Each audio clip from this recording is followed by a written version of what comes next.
hablar de una parte del sistema de arranque como lo es el motor de arranque o start.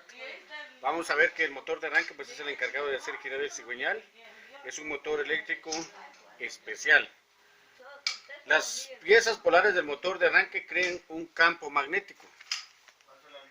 Y es donde queda volver a recordar acerca de los principios del magnetismo y electromagnetismo. Cuando habíamos hablado de que todo campo magnético pues tiene un polo norte y un polo sur. Si hacemos que dos barras de imán, uno con el polo norte y la otra barra con el polo sur, tenemos lo que es la atracción, que fue el principio por el cual se basa el alternador. En el caso opuesto, teniendo dos barras de imán y colocando el polo norte con el polo norte, vamos a encontrar la repulsión. Quiere decir que aunque queramos acercar estas dos barras de imán, siempre se van a repeler, se van a separar. Aunque los unamos, se vuelven a separar por los campos magnéticos que salen de ellos. Entonces, en base a este principio, al principio de repulsión, es que el motor de arranque o start funciona.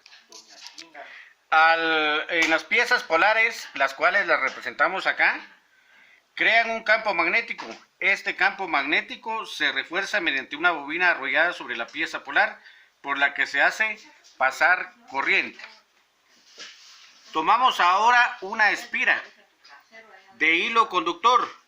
Al hacer pasar la corriente de la batería a través de esta espira, también se crea un campo magnético a su alrededor. Si se coloca una espira entre los polos del campo magnético y se hace pasar por ella una corriente, habremos formado un inducido elemental. El campo magnético creado por la corriente que atraviesa la espira y el campo magnético fijo se repelan y obligan a la espira a girar.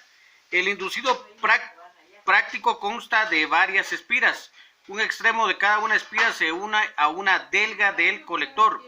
Sobre el colector se aplican dos escobillas, las cuales van a enviar la corriente a ese inducido.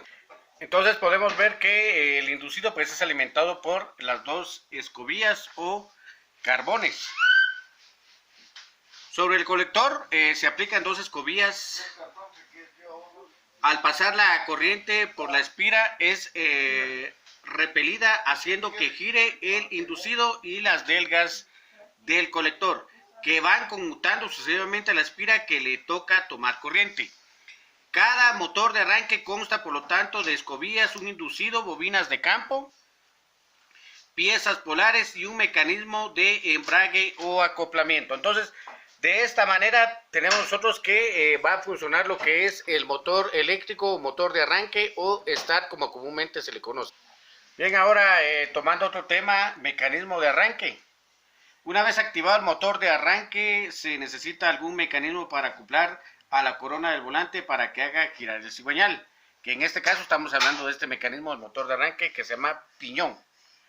Este mecanismo de acoplamiento es el último eslabón del circuito de arranque. Permite aprovechar la energía mecánica proporcionada por el motor de arranque. Hay dos tipos de mecanismos. Existen dos tipos fundamentales de mecanismos de acoplamiento, los que actúan por inercia y los electromagnéticos.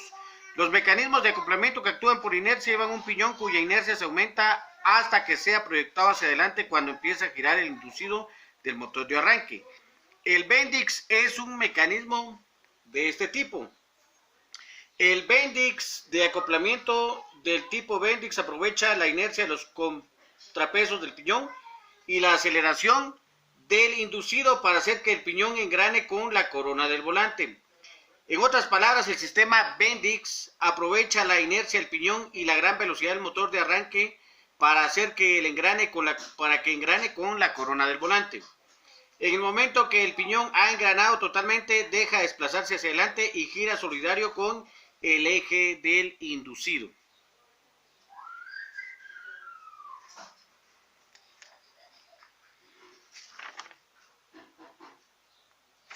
Hay dos tipos de variantes del sistema Bendix que llevan un pasador que retiene el piñón en la posición de trabajo para que se desgrane después de un arranque en falso. Una vez bien arrancado, el motor adquiere ya la velocidad suficiente para desbloquear el piñón al hacer salir el pasador por la fuerza centrífuga.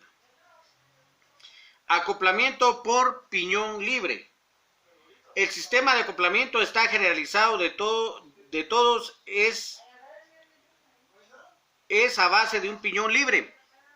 El piñón se hace engranar con la corona por medio de una palanca que lo desplaza sobre el eje del inducido. Esta palanca puede actuarse a mano o por medio de un electroimán. Como ya hemos dicho, cuando el piñón está en reposo no está engranado con la corona del volante. Al cerrar el botón de arranque se activa el electroimán que empuja el piñón por medio de una palanca.